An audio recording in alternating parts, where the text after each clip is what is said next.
Oh, what an amazing moment, an incredible, exciting, emotional night and morning for the Blues.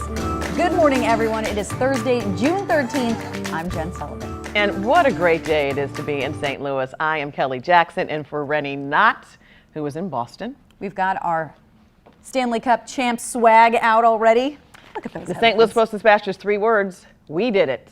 Yes, we did. Of course, we've got team coverage this morning for all our Blues. We're all over St. Louis, and our Rene Knott is in Dorchester, just outside of Boston. That's right. Rene, what was it like seeing history being made?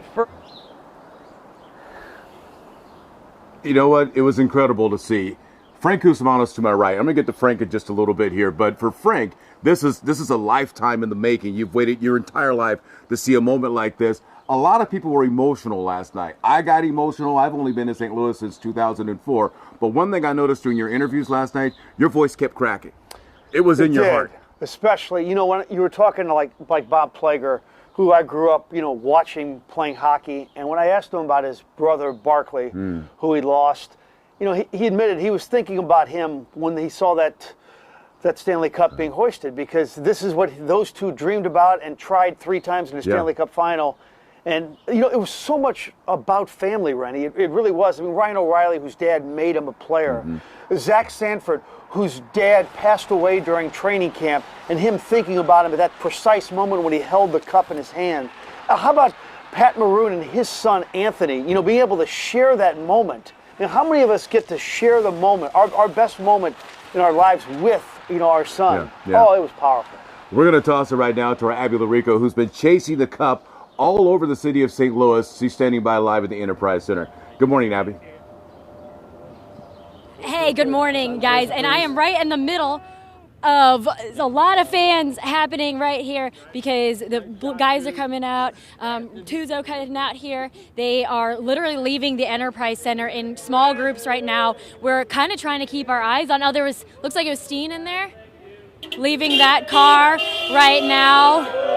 And I mean, it's kind of a madhouse right here because everybody is trying to kind of get a little closer and closer as we see some of the players starting to make their way out of the Enterprise Center. They've been here since it was dark out still, and now they're starting to slowly start trickling out and probably keep the celebrations going wherever they are headed. But one of my favorite moments of the night so far, besides, of course, that hoisting the trophy for the first time on the ice in Boston, was when it came back here to St. Louis. They were inside the Enterprise Center, and Mr. Vladimir Tarasenko was the first of the Blues players to leave the Enterprise Center, and he met with this group of fans out here who have, again, been waiting all night, waiting more than that, waiting their whole lives for this. But you know what? Vladdy gets out of the car and says he's tired, but he knows these fans are tired too because it's been an emotional roller coaster of a season. They were up all night, and he took pictures and signed autographs with every single one of those fans who are waiting out here. A total class act. He was really great to see, really great to hear from, and we'll hear from him now. We're really proud to do this, first time in the city history, and I think this is a great sports city, especially, and they deserve it. So really excited, but now we have time to spend with families and get some celebrations going. And he kept saying he was ready to get some rest and celebrate with his family. We've got another group of, there we go. Yes. Again, we just keep seeing all these players coming out of here, and it is the place to be right now because everybody's headed out, but they're headed out to celebrate too. So we'll send things to my friend and colleague, Brandon Morano, who is out here pulling also an all-nighter for this. Brandon, how's things going where you are? Hey, you know what? It might be an all-nighter, but it is so worth it. We're here at O.B. Clark's. You talked about those players leaving the Enterprise Center. Well, a few of them, I hear from different sources, are heading here to O.B. Clark's for another kind of more private setting just to kind of reflect on that Stanley Cup championship. I can't believe that we've been saying it all morning. I still don't believe it. I actually caught up with another former Blues player, Kelly Chase, a little bit earlier in the morning, around 2 o'clock, and him and I were kind of chatting a little bit. He was there at the Enterprise Center. I think he's going to make his way back here with a few of those Blues players. but he had so much to say just about the city and how proud he is of everyone coming together and really, not only those Blues players who are such class acts. It was the whole city coming together for one cause, and it was so great to see the Blues pull it off for the city of St. Louis.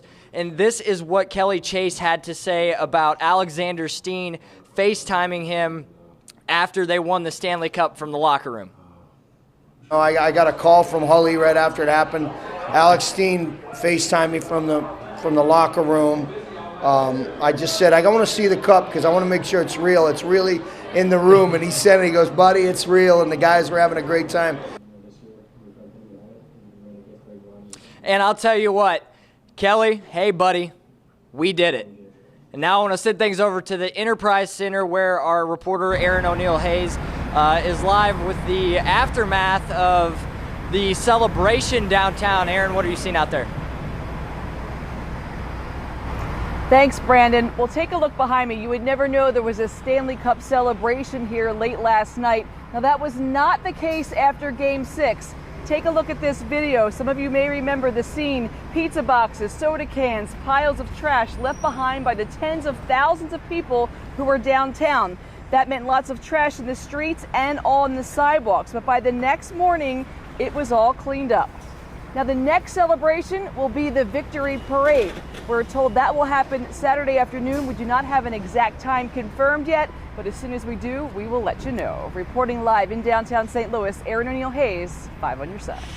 Thanks, Aaron. Can you imagine how many people will be downtown for that? It is going to be hopping. It is going to be crazy here on Saturday, but as Aaron mentioned, we still don't know all the details. We're waiting for those to be ironed out, but as soon as we find out, of course, we'll let you guys know. And hopefully, Anthony Slaughter, the weather will hold out for that because it's not looking too good on Saturday, right? Saturday does not look like a dry day, unfortunately. We'll have 2 waves of rain come through, one in the morning and one in the evening, so we'll keep you posted. Right now, it's dry. And we're cool, 57 degrees in St. Louis to kick off the day. Our winds today will be a little on the breezy side, especially once we hit lunchtime, but overall, not a bad day coming your way. It is cool in some spots, even cooler than where we're at. Lambert, Warrenton 51, Rolla 51 as well. The day ahead features lots of sunshine, but also very windy. Highs today are at about 73 degrees, so enjoy.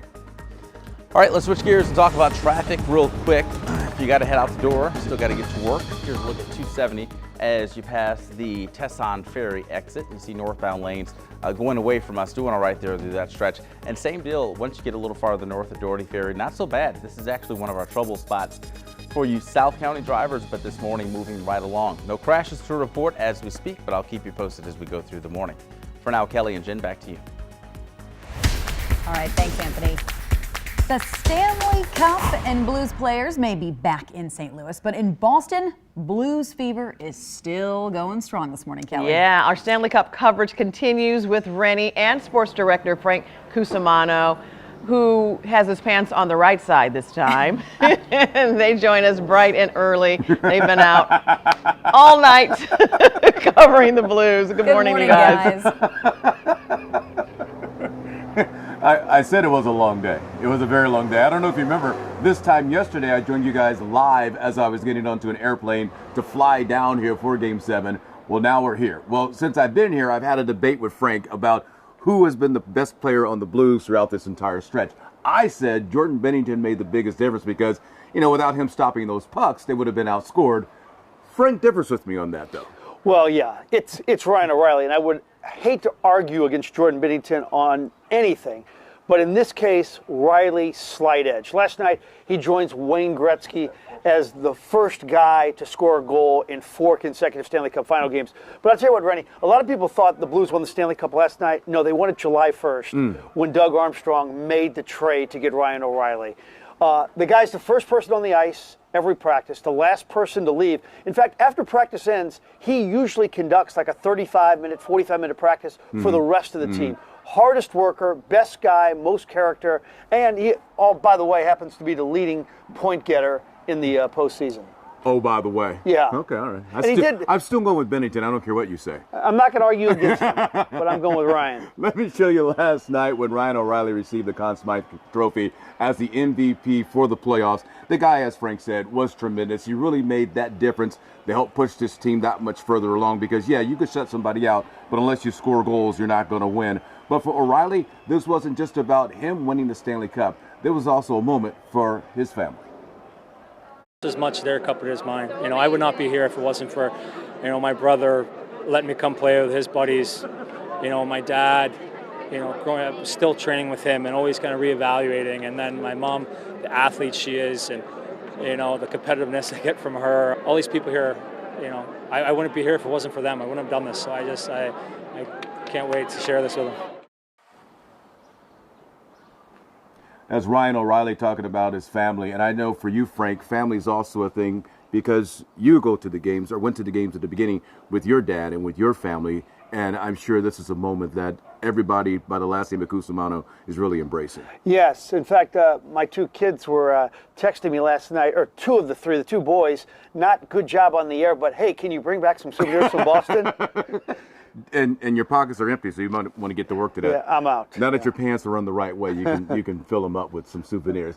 All right, guys, that's the story here in Dorchester. We'll be back in a bit later with more on the Blues' big win and winning the Stanley Cup here in Boston. Back to the studio for now. All right, you guys. right, Thanks. guys. I like hearing the Thank stories from the hockey players and how they have gotten to where they have I know, been. it's incredible. And I agree with Rene. I think Jordan Binnington was on fire. To me, he was the best guy out there on the ice last night.